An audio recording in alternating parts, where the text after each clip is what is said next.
تا حالا براتون پیش اومده که با وجود اینکه سالها کلاس زبان رفتین اما نتونین حتی یک کلمه هم صحبت کنین؟ شده تا حالا به اینکه به خوبی متوجه همه محتواهای انگلیسی زبان میشین اما نتونین خودتون اون جملات و اون کلمات رو تولید کنین با وجود اینکه همشون رو بلدید؟ سال اول دانشگاه زمانی که به تازگی زبان فرانسه رو داشتم یاد می‌گرفتم با مشکل دقیقاً شبیه به اینی روبرو بودم و این مشکل برای من تا حدی قوی و شدید شده بود که من از رفتن سر کلاس‌هایی که توی اونها مجبور بودم حرف بزنم امتناع می‌کردم و گوش‌هام از اضطراب سرخ می‌شد و فقط سعی می‌کردم که توی اون جلسات و توی اون کلاس‌ها به هیچ وجه حاضر نشم. این مشکل ادامه داشت تا اینکه ترم صفر استادمون یک راه حل فوق‌العاده رو به ما پیشنهاد کرد که به کمک اون تونستیم روی ترک برگردیم و بتونیم بالاخره به فرانسوی حرف بزنیم و جملات خودمون رو بسازیم. علاوه بر اون این مشکل نیست که من فقط توی فرانسوی باهاش روبرو شده باشم. قبل از اینکه بتونم فلوئنت بشم توی انگلیسی توی دبیرستان یادمه که با وجود اینکه من میتونستم هر محتوای انگلیسی که نگاه میکنم و میبینم رو متوجه بشم و بفهمم اما خودم به هیچ وجه نمیتونستم هیچ کدوم از جملات رو تولید کنم. همین باعث شد که من ویدیو رو ضبط کنم و توی این ویدیو قرار به 2 تا تمرین اشاره کنم که اون تمرین ها تقریبا میشه گفت وضعیت اسپیکینگ من رو چه در زبان فرانسوی و چه در زبان انگلیسی از این رو به اون رو کرد. بذارین همینجا یه نکته رو بهتون بگم. اگه همین الانش هم لیسنینگتون به اندازه کافی خوبه و توی زبانی که میخواین یاد بگیرین خیلی خوب میتونید همه چیزایی که میشنوید چه توی فیلم چه توی یوتیوب یا آهنگ ها متوجه بشین، میتونید بخش اولیه که من دارم تمرین شماره 1 رو توضیح میدم نادیده بگیرین و برین اونجایی که من نوشتم تمرین شماره 2. ولی حتی اگه در حد متوسط هم هستید من بهتون پیشنهاد میکنم که این تمرین رو ببینید، چون این تمرین زندگی من عوض کرد و چیزی رو راجع به زبان یاد گرفتن به من یاد داد که احساس نمی‌کنم هیچ جای دنیا گفته شده باشه یا دربارش حرف زده شده باشه و برای همینه که اینجا دوست دارم این 2 تا تمرین رو به شدت پیوسته با هم و مرتبط با هم توضیح بدم، به خاطر اینه که این 2 تا تمرین ارتباط خیلی شدیدی با هم دارن. برای اولین تمرین چیزایی که نیاز دارین یه ورقه، 3 تا خودکار با رنگ‌های متفاوت و در نهایت یک فایل صوتی هستش که حدود 30 ثانیه تا 50 ثانیه بیشتر نباشه. میتونید این فایل صوتی رو از یک کتاب تهیه کنید چون ما نیاز داریم که فایل صوتیمون متنش درستش هم داشته باشه. برای مثال اگه 1 دقیقه یه فردی داره حرف میزنه ما میتونیم متن اون فایل رو هم از یک جایی پیدا کنیم. برای مثال من برای زبان فرانسوی از کتاب وکابولار ان دیالوگ استفاده می‌کردم، ولی شما میتونید برای انگلیسی از هر کتابی که فکر می‌کنید خوب استفاده کنید یا میتونید از همین ویدیوهای یوتیوب استفاده کنید. اما نکته‌ای که باید رعایت کنید اینه که اون فایل‌های صوتی که دارین انتخاب می‌کنید باید در سطح و لول شما باشه. نه خیلی سخت‌تر از اون چیزی باشه که شما متوجه نشین، نه خیلی آسان‌تر باشه که به راحتی همش رو متوجه بشین. حالا بریم سراغ این که چطور قراره این تمرین رو انجام بدید. میدید اینه که یه جای ساکت و آروم میشینید، برگر رو با خودکارتون رو میذارین جلوتون، خودکار آبی رو برمیدارید و فایل صوتی رو پلی میکنید و شروع میکنید هر آنچه که میشنوید رو مینویسید. برای کلماتی هم که بلد نیستید و دارید میشنوید ولی هیچ ایده ندارید که اون کلمه چیه، فقط یه خط خالی میذارید و بعد میرید سراغ جمله بعد. این کار رو ادامه میدین تا وقتی که ورقتون پر بشه و فایل تموم بشه. بعد از این کار میرید مراجعه میکنید به اسکریپت اصلی اون فایل صوتی، یعنی متن اصلی و درست و بدون غلطش.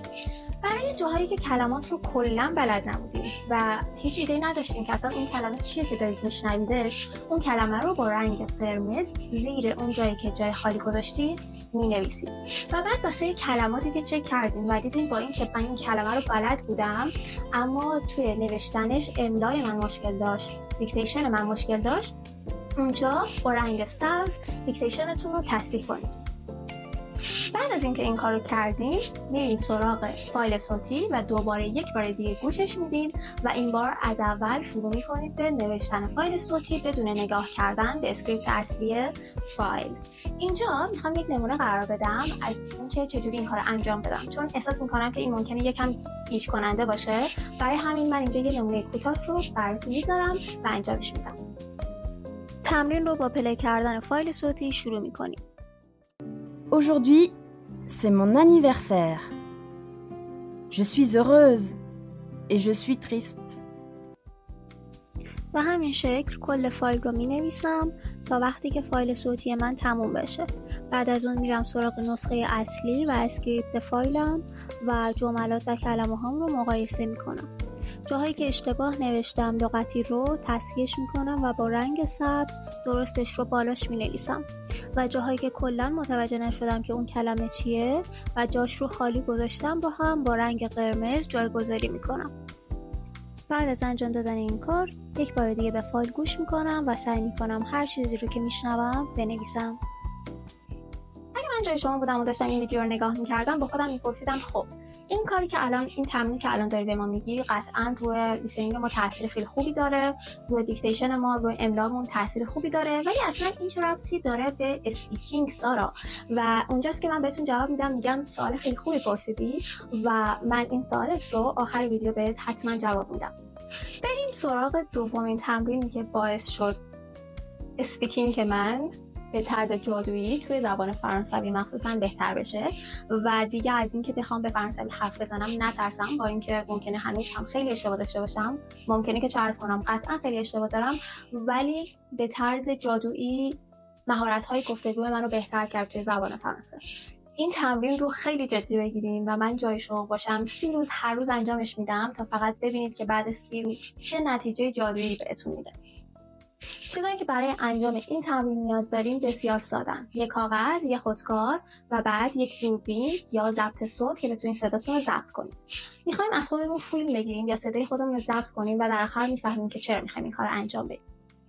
قبل از اینکه شروع کنید به تمرین راجع به یک خاطره‌ای که به شدت به بیان کردنش مسلطین فکر می‌کنید. برای مثال من بهتون پیشنهاد میدم این خاطره رو تعریف کنین که من چطور با بهترین دوستم آشنا شدم. بهترین روزی که تو زندگیمه چه روزیه؟ بهترین خاطره‌ای که از بچگی دارم. بهترین خاطره‌ای که از پدر و مادرم دارم. یکی از اتفاقهای خیلی خنده‌دار و مسخره‌ای که توی گذشته برای من افتاده. یا هر چیز دیگه‌ای که بهش تسلط دارین، از تعریف کردنش لذت می‌برین و مخصوصاً راجع به خودتونه. شروع کنید و از دید اول شخص صحبت کنید. فرض کنید که دارید برای دوربین اون ماجرا رو تعریف می‌کنید. شروع می‌کنید به انگلیسی یا فرانسوی یا هر زبانی که دارید تمرین می‌کنید حرف زدن. و بعد به یه جایی میرسید که میمونید و یک جمله‌ای رو که میخواید بگید رو به یاد نمیارید. یه کلمه‌ای هست که میخواید بگینش اما اصلا تو ذهنتون نمیاد. خب این به انگلیسی چی میشه؟ هیچ وقت نشنیدینش. اینجا جاییه که اون کلمه خاص رو به فارسی تو ویدیوتون میگین و بعد ادامه میدین. برای مثال I went to my grandmother's house and I ate. خب الان من اینجا کلمه برای مثال مرغ رو یادم نمیاد. خب میگم I ate مرغ و بعد ادامه میدم. دقت داشته باشین در تمام این مراحل شما دارین صدای خودتون رو ضبط میکنین یا چه بهتر که از خودتون فیلم بگیرید. بعد از اینکه این کارو کردین حدود 3 الی 5 دقیقه ماکسیموم صحبت کنید. در نهایت بشینید و تمام حرفاتون رو تایپ کنید. بشینید ویدیوی خودتون رو نگاه کنید و حرفایی که زدین رو تایپ کنید. اون لغاتی که بلد نبودین رو حالا برین توی دیکشنری بزنید در بیارید. مثلا مرغ میشد چیکن. پس من اینجا بعد میگفتم I ate chicken. بعد از اینکه اینا رو در آوردید اینجاست که جادو اتفاق میفته. شما متنتون رو کامل نوشتین، حالا تمامش به انگلیسیه، حتی جایی که بلد نبودینم یاد گرفتین. این متن رو به صورت کامل میفرستید واسه یک AI کاراکتر یا یک ربات هوش مصنوعی مثل چت جی پی تی که توی تلگرام هست یا هر جای دیگه میتونید ازش استفاده کنید.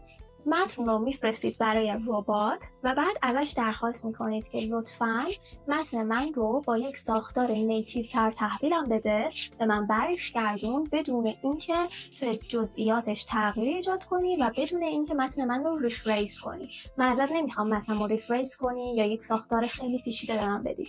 من میخوام عیناً متن خودم رو بهم بدی با ساختاری که نیتیو تره، با جملاتی که اصلاح شدن ولی اونقدی هم تغییر نکردن که کلا از این رو بمونه.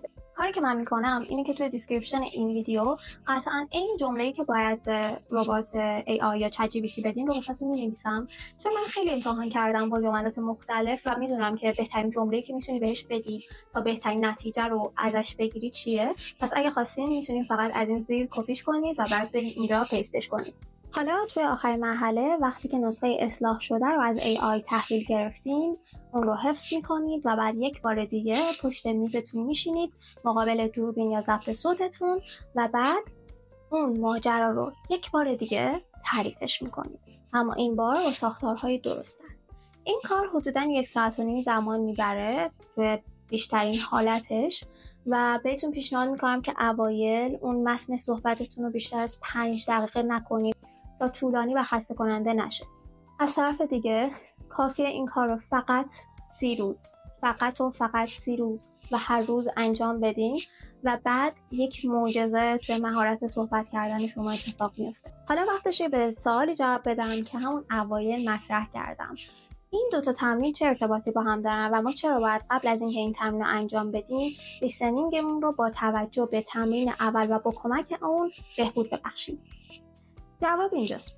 به چه علت؟ به خاطر اینکه توی زبان رابطه دو سویه‌ای وجود داره بین مهارت‌های مختلف. برای مثال اسپیکینگ خیلی با لیسنینگ رابطه مستقیمی داره و همونطور که اسپیکینگ و لیسنینگ با هم رابطه مستقیمی دارند، ریدینگ با رایتینگ خیلی رابطه مستقیمی داره. توی این تمرین چندگانه‌ای که با هم دیگه میکس شده، در حقیقت داریم ما از مهارت‌های دیگه‌مون کمک می‌گیریم تا بتونیم اسپیکینگمون رو بهبود ببخشیم. چطور این اتفاق میفته؟ زمانی که شما شروع به نوشتن اون فایل‌های صوتی می‌کنید، دیکتیشن و املاتون بهتر میشه و همچنین ریدینگتون هم بهتر میشه و بعد به خاطر گوش دادن اونها لیسنینگتون هم بهتر میشه. وقتی که شما بتونید این درک و فهم رو در خودتون ایجاد کنین که به راحتی بتونید بفهمید که توی یک فایل صوتی چی گفته میشه و اونو درک کنید، اون وقت تعداد فایل های صوتی که بعد از اون شما گوش خواهید داد و متوجه میشین طبق یک اثر مرکب هم بیشتر میشن و در نتیجه این اثری داره روی صحبت کردن شما. از طرف دیگه وقتی که شما به صورت مستقیم صحبت کردن رو تمرین کنید، همه اینا دست به دست هم میدن و بعد یه اتفاق جادویی میفته که به اون میگن حالا شما دیگه میتونید به زبان دلخواهتون صحبت کنید. خیلی ممنونم که تا اینجا ویدیو رو نگاه کردین. امیدوارم واسهتون مفید باشه. من حتما اطلاعات مربوط به این ویدیو رو یک سری چیزها رو توی چنل تلگرامی هم قرار میدم. خدا یار نگهدارتون.